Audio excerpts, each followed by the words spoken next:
Hey, what's up, guys? I am live now, and we are on our way back home. This is, I guess, the first honeymoon, the engagement weekend. We just, in case you didn't know, in case I didn't mention it to you, I just asked this pretty lady to marry me, and she said, I'll think about it.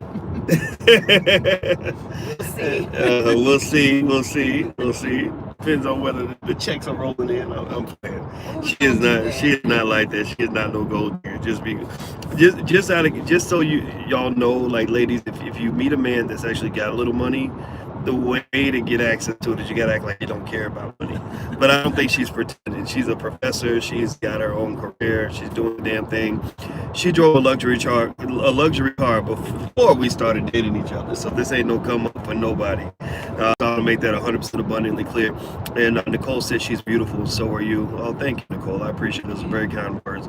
And that was such a shitty thing for me to say. Because now people be like, Dr. Boyce's woman is a gold digger. This one, and the funny thing is that even with the ring, I probably could have got you a ring out of a bubblegum machine, and you would have been like, That would have been "This is the better. best ever." Yeah. It's all about the sentimental value. So I came down to Indiana University where we first met, and proposed to her at the very same spot that I met her a long time ago. So that was kind of sentimental to both of us. So thank you, Anita and Dwayne and Wax Out LLC and Danielle, or is it Daniel? So DJ Dark Shades, what's going on? Thank you for moderating. I appreciate it. Ronnie and Musa and everybody else. Okay, so in case you want to know more wedding details, I'll share that with you guys over time. I don't know if I'm gonna have a big wedding or anything because we're not flat, we don't like to be flashy like that. But I do feel like the community, those of you who are interested, who are connected to this, should be invited. So I'll probably set up a live stream free to the public that you guys can check out if you want to watch it. Am I nervous? Yeah, I was nervous during the proposal. I was nervous and emotional and everything else. But it was the biggest moment of my life. Biggest moment. I love seeing what city you guys are, which is a prenuptial agreement. Like prenuptial doc, get a prenup doc, get a prenup. Well, just so you know, I'm not. Y'all will never know what I'm in private because I gotta respect my relationship. Hit the thumbs up button, please. Hit the thumbs up button. Okay, so here's what led me to go live today. I was reading about Donald Trump, and it's so funny because Donald Trump is in this fight with Fox News, and basically Trump it's weird, right? You think that Fox News is in Trump's corner, but he's been blasting Fox News like online. He literally said, that all of his followers need to find another network.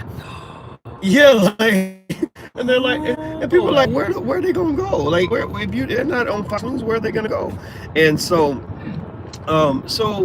apparently, what's interesting is, Trump is a guy that is a president who would probably be happier if he was a dictator.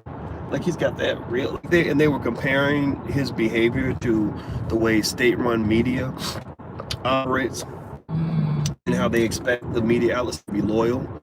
And so Fox News has been firing back saying, we don't work for you. Neil Cavuto and some others. And you got to give them respect for that. Like Fox actually, the thing about Fox is that they have a lot of money. So they actually attract real journalists who really want to do journalistic work. But then they have all the like chaos and the buffoonery goes with it that I think really undermines journalism. But there are real journalists with Fox, and what's also really funny is I had been on Fox Riley back in 2007, 2008, and then I got banned from CNN. Like so that was the thing. I thought CNN had my back because they had me on the air fighting with Bill O'Reilly, and I was like, okay, well this is my network. And then CNN was like, apparently, I don't know what white man got on the phone with what other white man, but literally all I know is my publicist was like, Boyce, I think you've been blackballed, you've been blacklisted. And yeah, when you go through some shit like that, you're like, okay, y'all are never gonna have the power to blacklist me again. So that's when I started building up my own platform. I want to be able to reach my people whenever I want. I don't want to have to wait on a TV network to call me. So I just let it all go. Because at that time, I used to talk a lot with Mark Lamayo, and I used to see Roland Martin on the shows all the time. And Roland had it with CNN, Mark had a deal with Fox. and Mark was getting paid really well. I think they were both getting paid really well at these networks. And I said, no, I want to have my own network. We need something that's going to be 100% black. And years later, what happened? They will ban a Negro in a minute. Like Mark got kicked out of Fox because they found out that he supported Assata Shakur. So Rupert Murdoch himself announced at the board meeting, Mark Hill will no longer be with Fox News. Yes. Yeah, so he literally got dumped by Rupert Murdoch when that shit went down. And then Roland got dropped because he got into it with the LGBT community. Right? Why do we giggle when we say that? Anyway, so the alphabet. Right, the alphabet boys came and got his ass. So, but the thing is, I knew that stuff would happen. Like I saw that shit on the wall. I said, okay, here's what happened. You become, the shiny new Negro on TV, and the minute they get tired of you, or the minute they get mad at you, they dump your ass and throw you out there, and you ain't got nowhere to go. So I was like, you will never be able to do that to me again. So every now and then I would still go on the networks. I started doing it less and less over time because it wasn't a benefit to my career, wasn't a benefit to my reach. I could get more people on my website by doing things online myself with my own audience than I can by going on CNN. Like there's no CNN segment I've ever done that's led to some massive burst in my web traffic or some boost in my, fuck that, So I walked away from all of that. So anyway, with Fox and CNN, I can just tell you how you hope YouTube will never block you. You know what? If YouTube blocks me, I got a plan B for that. That's the key to being black. You always got to have plan B. B for black. You always ask yourself, no matter how good you got it, no matter what they're doing for you, what is your plan B? B is for black. What is your plan black? You got a black plan? Black enough. Boom, there you go. Black enough. We got tens of thousands of people. Type that in again, blackenough.com. Everybody join blackenough.com because that's going to be the meeting spot in case Facebook ever kicks me out for good, which at some point is going to happen because they love to kick out black people who are not fitting into their box, right? And that was the reason why I was so supportive of Dave Chappelle, because I was really impressed that this black man was being so authentically honest. I think we got a 465 North. There we go. Okay. And so that's the thing. They use you up. You become like a $2 hoe. They use you up, and when they're done with you, they spit you out and they kick you out on the street, and you have nowhere to go. So what is your plan B? I'm telling you, black people, everybody watching, you must have a plan B. I don't care how good you got it. I don't care if they got you a corner suite and they paying you $300K a year. What is your plan B? I don't care if I don't care if Walmart makes you employed. I don't really care how many times they invite you to be on TV. What is your plan B? Always have a plan B, no matter who you are. I don't care if that university hired you and gave you faculty member of the year. What is your plan B? Everybody has to have a plan B. So my plan B was, that I would create my own platform, and that's what I did. And so if Facebook kicks me off, I got a plan B for that. If YouTube kicks me off, I got a plan B for that. Always have a plan B. So anyway, let me keep going. Hit the thumbs up button. Please hit the thumbs up button. So with Trump, the interesting thing about Trump fighting with Fox is that it's kind of surprising, but it's not, because I think Trump is kind of just a bombastic sort of guy that throws temper tantrums. He's very immature. He's very authoritarian. He's not presidential. Now, are you familiar with the black billionaire Byron Allen versus Comcast lawsuit? Yeah, I am familiar with that lawsuit, and I hope he wins. I really hope he wins. And I also hope that if he wins, everybody wins. So if Byron Allen wins, and if Byron's watching this, or anybody knows Byron, feel free to tell him this. If Byron wins, I need Byron to also show me his plan B, in the sense of not, if one black person wins, that does not mean the whole black community wins. So I need to make that clear.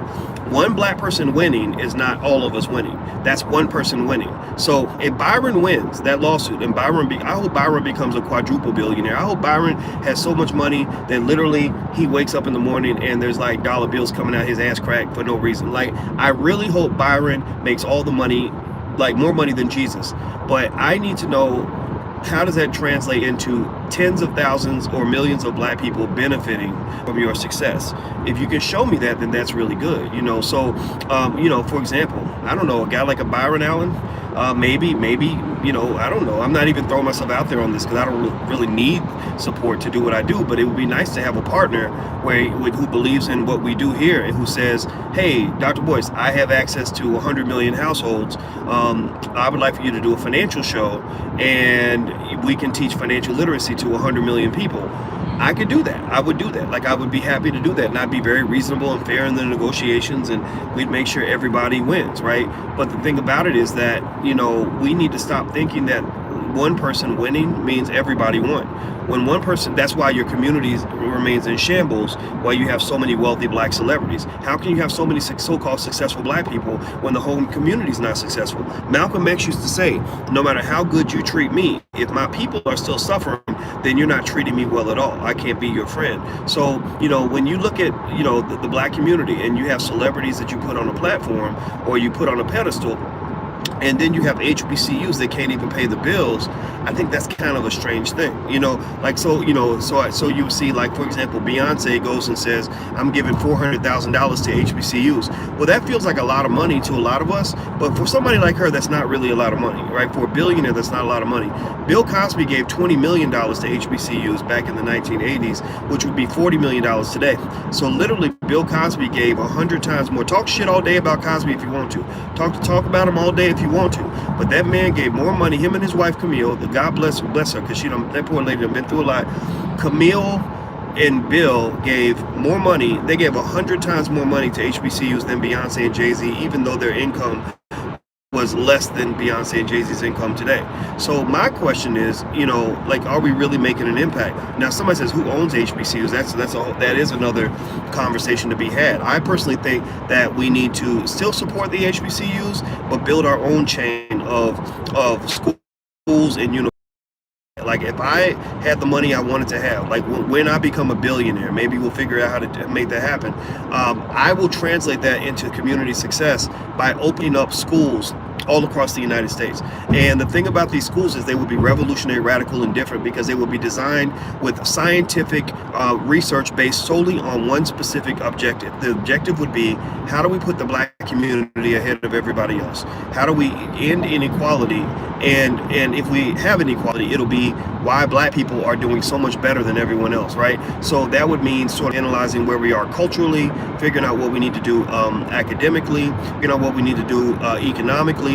That would mean the basic curriculum will consist of three things.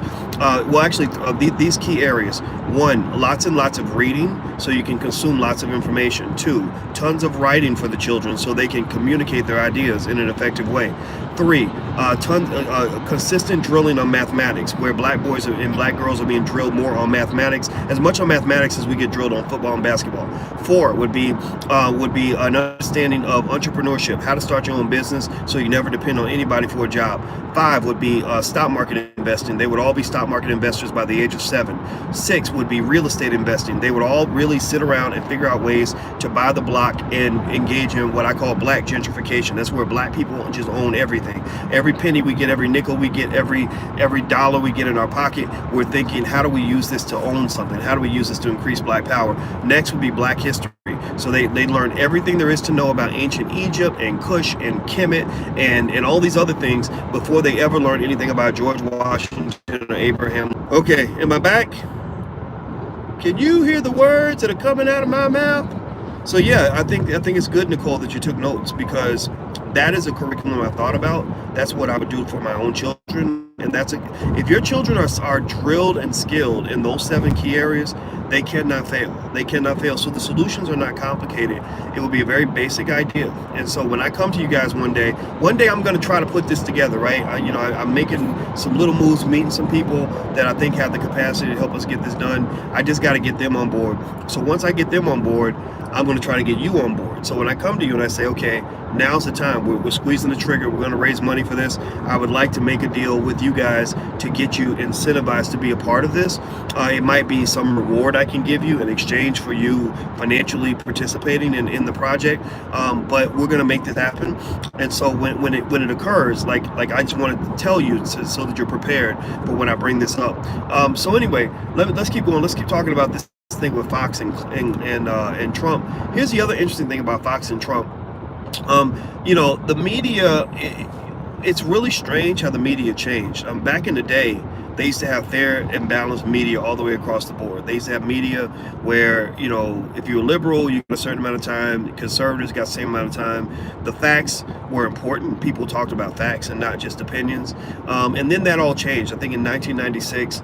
And I believe that it was due to Bill Clinton, thank you, Bill Clinton, another one of those moments where, in addition to incarcerating more black men than anybody in American history, Bill Clinton signed the Telecommunications Act of 1996. Now, the Telecommunications Act of 1996, that was signed approximately the same time as the creation of Fox News, right? About the same time, right? Yeah, and that was about the time where Fox News and MSNBC kind of became the Democratic Party and the Republican Party branches of media. That's when media, the overlap grew between, political affiliation and media affiliation. So, everything that Fox News does in terms of propaganda and everything else, MSNBC does the same thing. They just do it for the left. When Obama was going into office, there were lots of people who got jobs at MSNBC because they were connected to the Obama administration, or they had to be approved by the Obama administration, or they were a friend to the administration. I remember when Al Sharpton introduced me to the president of MSNBC, and I didn't understand what that was. But now in hindsight, I look back on that, and I believe that they were vetting me out. I believe that they were, trying to figure out, okay, could this be the guy that could take the role that was eventually taken, I think, by Melissa Harris Perry? Because if you recall back then, Melissa Harris Perry and she's another professor, smart lady, but unfortunately, she's a little bit of a stooge for the Democratic Party, so that's why I can't rock with that. But I think she's very smart, and she and I had some back and forth because I didn't feel that I didn't feel that some of the things happening in the Obama administration made sense for black people. And again, if you show me data, I don't see any evidence that the black community at large benefited from the Obama presidency, other than the self-esteem of seeing a black man in the White House, or the symbolism, right? And now symbolism does mean something, right? But it's a lot like like your favorite team winning the Super Bowl. When your team wins the Super Bowl, it's not like your family's going to eat better that night. It's not like they're going to send you a check. It's not like your kids are going to go to a better school tomorrow, right? Or it's not like they're going to let your cousin buck out of prison, right? So it doesn't mean symbolism doesn't matter. Like, I cheer for my favorite team when they go to the Super Bowl. It's the Dallas Cowboys, right? When they go to the Super Bowl, it's been a while, but when the Cowboys have a good season, I cheer. When the Louisville Cardinals, my favorite basketball team, has a good season, I cheer. But when they win the championship, nothing changes in my life. Nothing changes in my life. And so ultimately, there was a hustle. There was kind of a game being played, and it wasn't a coincidence that Sharpton got his job on MSNBC. Y'all remember? Because y'all know, come on now, for real. Did anybody else, yes or no, tell me, did you guys see Sharpton on MSNBC ever? Like, did you ever see him on the air? Babe, did you ever see Sharpton on MSNBC? Did y'all ever see Sharpton on it? Y'all saw him on there? Y'all didn't see him? Some of my family did. Your family did? Okay. Now let me ask y'all a real question. For real, yes or no? Do you think Sharpton's cut out to be a journalist? Too much. Was Sharpton, is he, like extraordinarily articulate? Is there something about him where you say, yes, that man should be reporting the news and doing analysis? He was he was really good at breaking down problems. It's just the solution was always register to vote. Go and vote. Let me say this. Let me say this. Al Sharpton is a talented man. Yeah. But journalism ain't one of his talents. That is not one of his talents. That motherfucker looked like a cartoon character on that show. Like, they would, and that's the thing. The Republicans love that shit. Like, they made fun. They love clown, because they would take clips.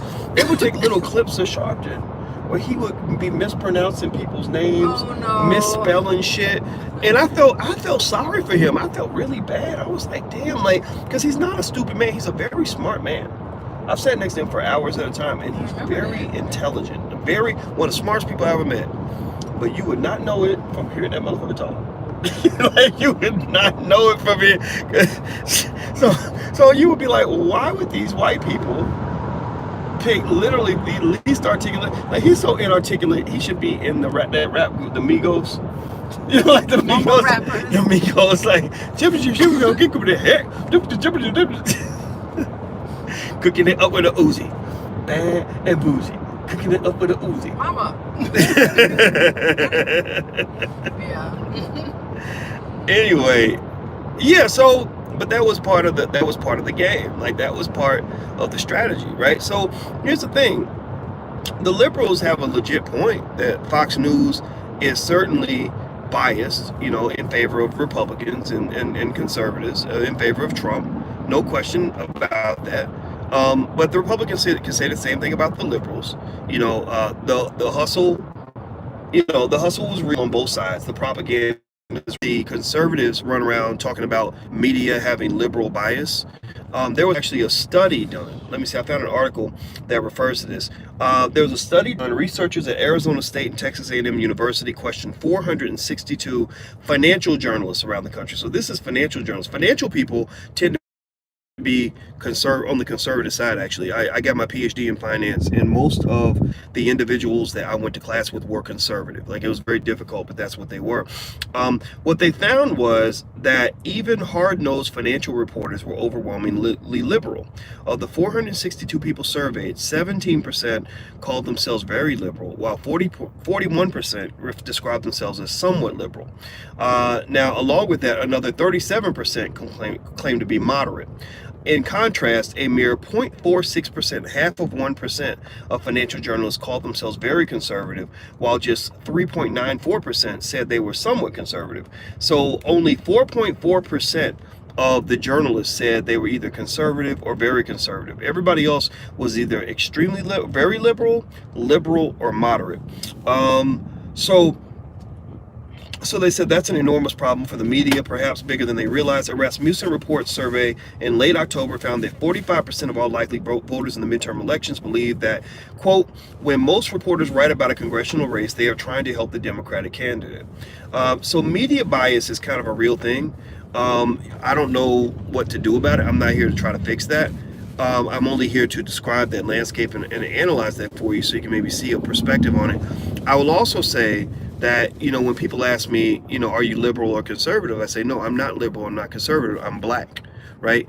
Because blackness is something that doesn't always overlap with either side of the spectrum. So any black person who tells me that I'm not being black enough because I'm not being liberal, or that somehow my comments were anti-black because a conservative happened to agree with them, I shut them down immediately. Because when you talk that way, like I was on that site, Very Smart Brothers, it was very, very gay brothers, y'all know that site, and owned by The Root. The Root is this white-owned publication that hires black people. Well, on The Root, they were trying to say that Dave Chappelle's commentary was a problem because white people agreed with him, like conservative white people agreed with what he said. And I'm like, is that all you got? Like, is that all you got? Like, are you really trying to say to you? So you're trying to discredit everything this man said because certain white people agreed with him? Well, that's not going to work. That's not effective. That's not intelligent, right? Intelligent means that you look at the idea in itself and you say, two things are important to understand when you're black, when you have the black bias. Everybody has a bias. Everybody has an agenda. My agenda is the black agenda. My bias is the black bias, period. I make no mistake of that about that, or no, I do not hide that, right? So two things that matter when you consider an idea on its merits. One, does it matter more than your blackness, right? Does it matter more than whether or not you're an advocate for the black community, or is it a primary issue or a secondary issue? That's the first thing I ask. Then second of all, you know, do you agree with the idea or not, right? So, for example, let's talk about abortion, right? So first question is that enough for me to hate my brother? If I tend to be against abortion. I'm not a fan of it. It doesn't make me feel good. I will never get an abortion. I believe as a father, I have a right to know if my child is going to be aborted. I would not, if this beautiful woman right here, as fine as she is and as wonderful as she is, if she told me that she would abort my child without my permission, I could not marry her, right? You know, but, you know, and then when you ask, like, abortion laws, like, how do I feel about laws that outlaw abortion? I don't really care that much. It's not a primary issue for me, right? So two things. One, How do I feel about it? Am I pro or against? Well, I guess I'm against abortion. I guess that would probably be my position. And then two, is that enough of a difference that will cause me to disavow my brother or my sister that happens to be black, that agrees with me on a lot of other issues but doesn't agree with me on that issue? The answer is no. Like, I'm not going, like, in this space, the one thing that might get you kicked out is if you're anti-black, right? But if you are pro-abortion, or pro-life, or whatever you want to call it, right? Like, if you believe it's a woman's right to choose, I'm not going to say, oh my God, what's wrong with you? Get out of here. You're terrible. I'm going to say, oh, okay. Tomato, tomato. All right, have a good life. You know what I mean? Like, cool. Like, let's talk about something else, right? And I think that that's what black folks have to do, is realize all those liberal conservative issues have to be secondary to blackness. So the key issues might be something like abortion, LGBT stuff, was the abortion, LGBT stuff, like the Me Too movement and all that, and maybe things like the environment or immigration, right? So immigration, should we build the wall or not build the wall? I don't give a fuck. Like, build it, don't build it, it doesn't matter to me, right? The Me Too movement. Well, yeah, of course we should stop sexual assaults. We should deal with it appropriately, but we also have to make sure that we're not falsely incarcerating the wrong people. Like Albert Wilson out of Kansas. Go look it up. The hashtag is Free Albert Wilson. Go look up that brother, because that brother is a college student who's still in jail right now. Got 12 years in prison, and he did not commit that rape. He did not rape anybody. There's no evidence to say that he did any of that. The environment. I tend to feel like, hey, yeah, let's save the earth. Yeah, we're probably fucking up the ozone layer. It's gonna cause us problems like 150 years from now or whatever. Maybe even sooner. Sure, let's reduce CO2 emissions. But at the same time, I don't really give a shit if you're telling me, like, I can't have a plastic straw because it's choking the sea turtles. Anybody hear about that shit? Where they took away the plastic straws and you have to have paper straws in California, I think, because the straws were choking the sea turtles. I give zero fucks. Not because I don't care. Not because I wouldn't say, like, if you gave me a choice, like, do you want to kill the sea turtle or let the sea turtle live? I'd be like, let the motherfucker live, right? But I'm not gonna lift up from my heavy problems, my real problems in my real community, to go worry about some goddamn sea turtles. I'm just not going to do that. Doesn't mean I don't respect you if that's what you think. Doesn't mean your black card revoked if you agree or disagree. It just means like we got to worry about the things that actually matter. So I think this is kind of, if you go down the list, LGBT. Here you go. Here's another one. These are like black policies. Maybe when I run for president, I can say this is my platform. My platform is I give no fucks about anything except whether you're pro-black or not. If you're trying to build the black community, then we're on the same team. If you're not, then we're not on the same team. So if you're out here cooning, trying to destroy black people, trying to get black people to kill each other, get black people to give away their wealth, then we're not on the same team. But if you agree that black people should be building, then we're cool, right? So I think LGBT. My position on LGBT can be stated very clearly. I don't really care who you're having sex with. I just do not. I don't. It doesn't matter to me, right? So, you could have fucked a sea turtle last night. It wouldn't affect me, right? Unless maybe it was if I had a pet sea turtle, and you were molesting my sea turtle, we might have an issue, right? Or if you're trying to get me to have sex with a sea turtle, then I would probably be upset, or whatever. Or if you're having sex with my woman, then we probably need to talk about that. That'd be an issue. But I don't really care outside of that. Like, and I don't need you to. I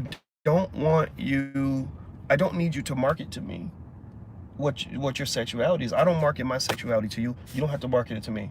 Let's focus on the issues that matter. So there are people that come into this channel who are gay. There are people in my family who are gay. Bisexual, all of that shit, right? You can't escape it. It's everywhere, right? And I think that's fine.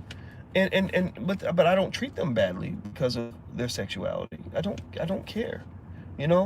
So I think that's okay. I think if I had a slogan, like, how Obama had hope and change, and then he had forward, I think my slogan would be like, I don't care. Or my real slogan would be like, I don't give a fuck. I'd be in the I don't give a fuck party. Like, how do you feel about immigration? I don't give a fuck. How do you feel about LGBT? I don't give a fuck. How do you feel about Me Too and everything else? I don't give a fuck. Just make sure you lock up the right people. That's it. What do y'all think? Would y'all vote for me for president? Can I get your vote? Would y'all support me in my candidacy? would you okay, Vanessa, I will get Vanessa's vote. Okay, Kevin says I'll vote. Okay, B Pudding says I'll vote. Mario, all right, cool. All right, awesome. Now we're getting somewhere. All right, so that's yes, President Boyce. That's you're so funny, Amanda. But yeah, so I think ultimately I think that's what we have to do. We have to be real clear about who we are, because the clearer you are about who you are, the more difficult it is for people to get you to be something that you're not, right? Like like you have to be a rock in terms of, like, you think about a feather versus a rock. A feather, you know, floats any direction that the wind blows. Because a feather doesn't know who he is. A feather doesn't know where they belong, right? A feather just kind of floats around. If the wind blows east, the feather's floating east until the wind blows west. If there's a storm, the feather just gets wet. Whereas if you're a rock is just there. Like, a rock sits there. It doesn't matter what kind of wind or rain or whatever. If it's a heavy rock, it's going to sit there, right? It's going to be like, this is where I'm at, right? So I think for black people, we're raised to be feathers, and the strongest black people are rocks, right? You need to be a rock for your people. You need to be a rock for your community, a rock for your family. A feather, to me, a feathery Negro is one who goes off to college and gets indoctrinated into all this other cross-sectional bullshit, and then they come home and they're wanting to cuss out their old Uncle Willie at the barbecue because, Willie, you're homophobic. You know what I mean? Yeah, like the know-it-all, like, because I went to a white man's university, now I know who I am. Me. I've done that before. Really? Yeah, so stupid. It's annoying. It's fucking irritating. It's like, you're gonna disavow all these people who built you, fed you, took care of you, loved you when white people hated you, because your ass went off to Yale. Gave you money to go to college. Right. Right now your ass comes back from Yale thinking you're better than everybody else. No, you're not. Sit your dumb ass down. Yeah. Like, seriously, like, no one has respect for you. Have you ever done that? I'm sure we all have. We all have a period where we're figuring out who we are. Yeah. And what I find is that the strongest black people are the ones where somebody tells them who they are when they're young. Yeah. And that's just who they are, and hopefully it's somebody telling you something good about yourself, as opposed to like other types of situations where somebody is told, like, somebody, I've seen guys grow up and they really think all I am is an athlete. That's what I am, and that's where they stay. And it's like, no, you're more than an athlete. Like, you're not meant to just be a football player, right? But white people got a hold of you and convinced you that you're not meant to be an intellect. You're not meant to be anything other than a fucking basketball or football player. You want to get recognized for that. You're right. Yeah. Right. So every child does that. Every child goes through a process where at some point they get indoctrinated into some belief about themselves in terms of who they are. And what I think we have to do as a community is we got to overhaul that process. We must occupy that process. We need to conquer and take over that process. Like when I'm dealing with a child, my thought is, I'm going to tell you who the hell you are and make sure that sinks into your mind before you get out into the world and other people try to convince you that you really are something else. So that means we're going to talk about how great it is to be black. We're going to talk about the power of black history. We're going to talk about your strength and your freedom and your intellect and all the things you can do for your community. We're going to talk about the importance of you coming back to your community. You got to bring it back to make it black, right? If you ain't bringing it back, then it ain't black. Right? If you're going out into the world and you go off and you run off with white people and you're living in the suburbs working for white people and spending all your money with white businesses, then that means nothing to the black community. Seriously, think about this. You're creating all this power, and it's not black power, it becomes white power. You literally have been just watered down, and you're not, like, think about this. You're living in the suburbs, so you're not helping property values in the black community. You're giving property value to other people. You're not going to any institution that is rooted in your blackness. You're not working for a black owned business. You're not building a black owned business, and you're not bringing all those resources back home. So the thing is that for black people, I think just little things like spending black and being conscious about that is important. If you get a chance to buy a house in a black neighborhood, consider doing that. If you get a chance to get education in a space that's black, like, I think that's good, right? It doesn't mean you have to do these things. It just means that these should be things that should be conscious in your mind, and it doesn't mean that you can't do the other things you want to do. It just means you have to know the difference between progress and non-progress. The reason that we don't have progress is because we think we made progress and we didn't, right? Like, that's why you're sitting still, is because you think you're moving forward, but you're not, right? So ultimately, we got to figure out, like, what does it really mean to move forward? What does it really mean to build the Black community? So I just named some key areas, like, for example, if you're building up the hood, well, the property values in the hood are only going to go up if Black people want to live in the hood, right? If you talk about businesses, well, Black businesses can only prosper if Black consumers are spending their money with Black businesses.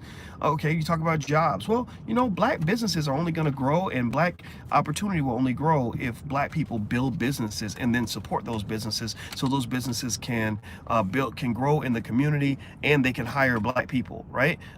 Education, educational institutions, we got plenty of Black schools everywhere, and they would probably do better if Black people didn't ignore them, right? So like little school, little schools for the children, like Freedom Home Academy International is the best school I've ever been to in my life.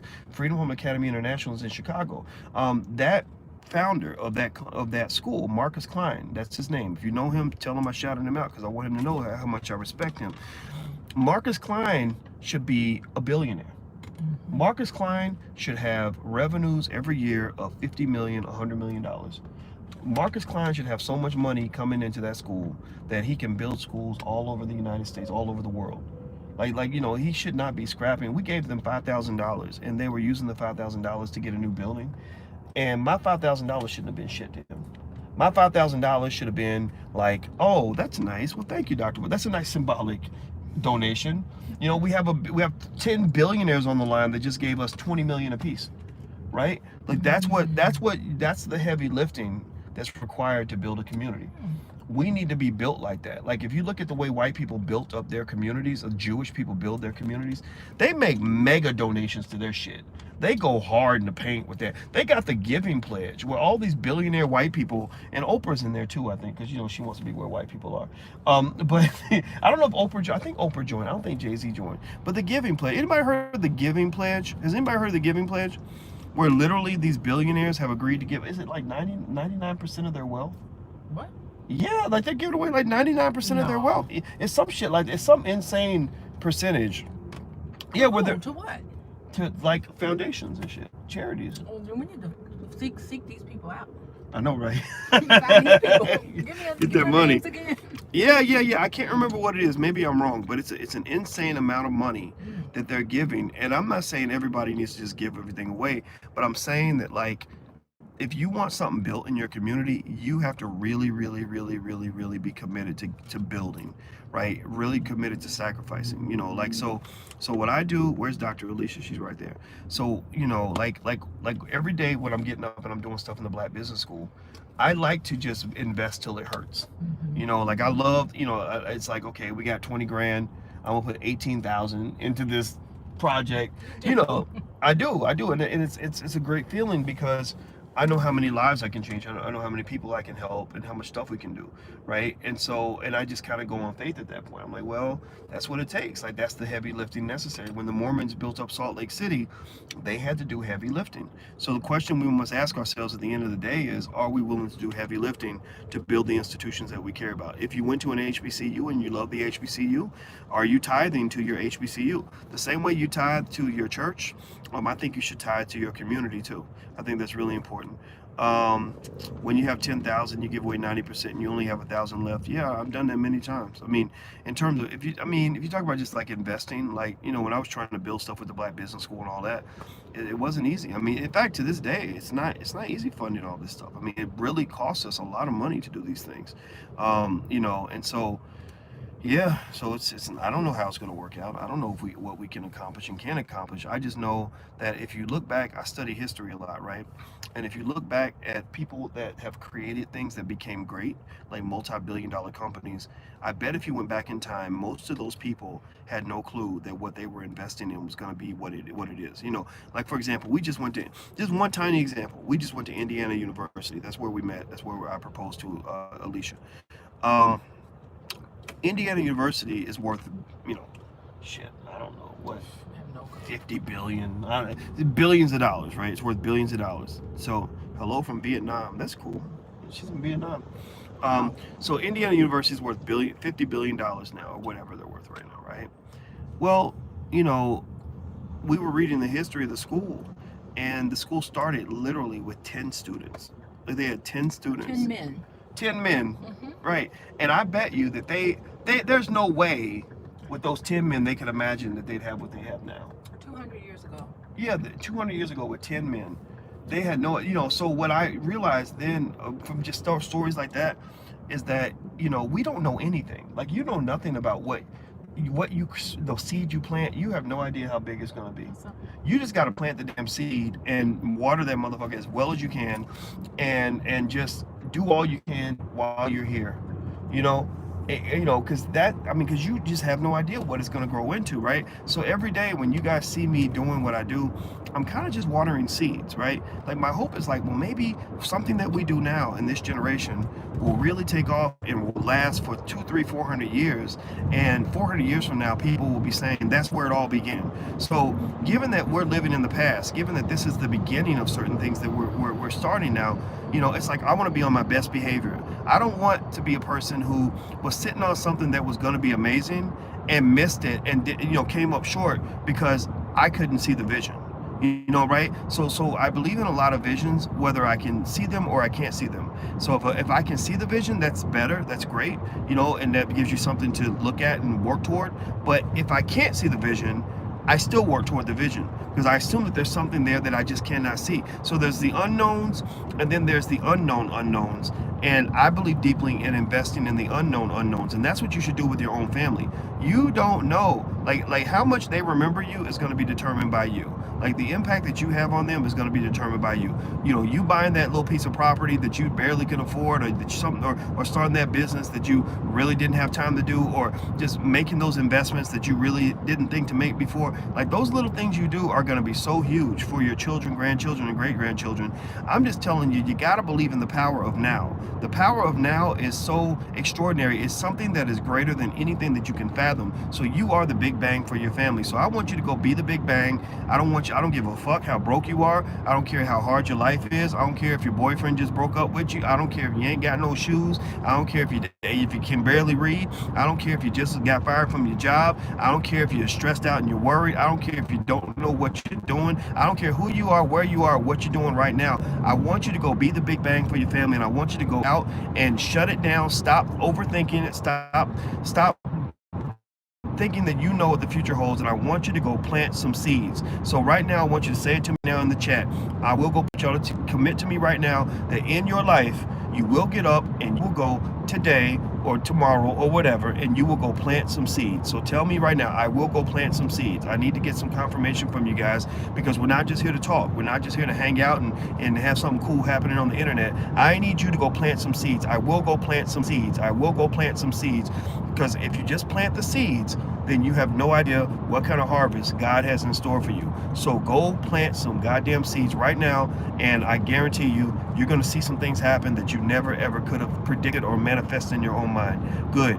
Excellent. Okay, good. Thank you guys for sharing that moment with me, because that's making me think about my own life. I'm like, man, there's so many things I can probably do. I'm doing a lot, but maybe I can do more. Maybe I can try harder. Maybe I can be braver. Maybe I can stop worrying, because that's what happens. We all of us, I don't care who you are, I do the same thing you do.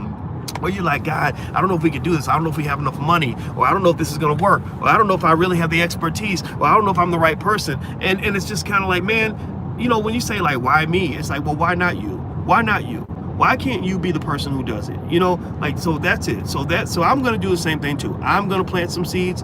You go plant some seeds, and I don't know what's going to happen, but I know it's going to be something great. So it's going to be definitely better than doing nothing. I hope we can agree on that. All right, so guys, I'm about to get out of here. I'm going to try to convince Alicia to stop somewhere where we can eat some lunch.